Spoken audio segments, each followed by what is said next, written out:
گمراہ اور خواہشات کی پیروی کرنے والوں کے ساتھ صحبت رکھنے میں بہت نقصان ہے، ان سے بچو۔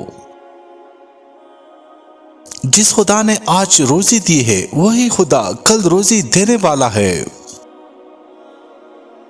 آج کی روزی میسر ہو تو کل کی فکر کرنا غیب ہے۔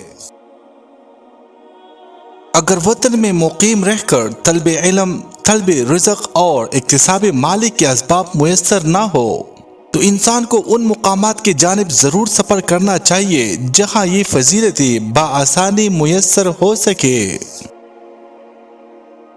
مومن کو مبارک اوقات اور مبارک مقامات میں اللہ تعالیٰ کی جانب رجوع کرنا چاہیے۔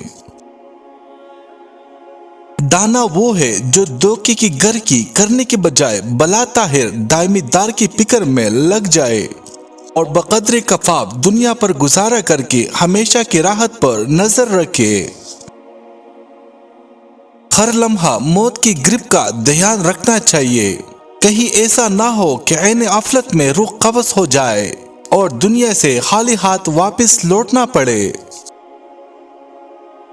دنیا ایک امتحان ہے، عقل مند آدمی وہ ہے جو اس امتحان گاہ میں محنت کر کے کامیابی حاصل کرے۔ بے وفا دوست اور بے دین لوگوں سے کنارہ کشی کرو اور دینی امور میں معاون بنانے والے مخلص اوفیاء کو دوست رکھو۔ محتاج انسانوں کے سامنے دست سوال ہاتھ پہ لانا حق تعالیٰ کو حاجت روا اور مشکل کشا ماننے کے منافی ہے۔ انسان کی فضیلت اسی میں مضمر ہے کہ وہ خدا ترس عالم بن کر نیابت خداوندی کا مکمل حق ادا کرے۔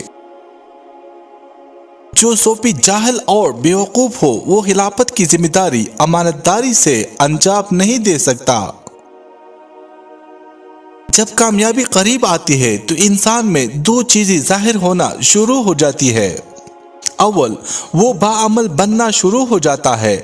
دوم، اس کا دل تقوی آشنا ہونا شروع ہو جاتا ہے۔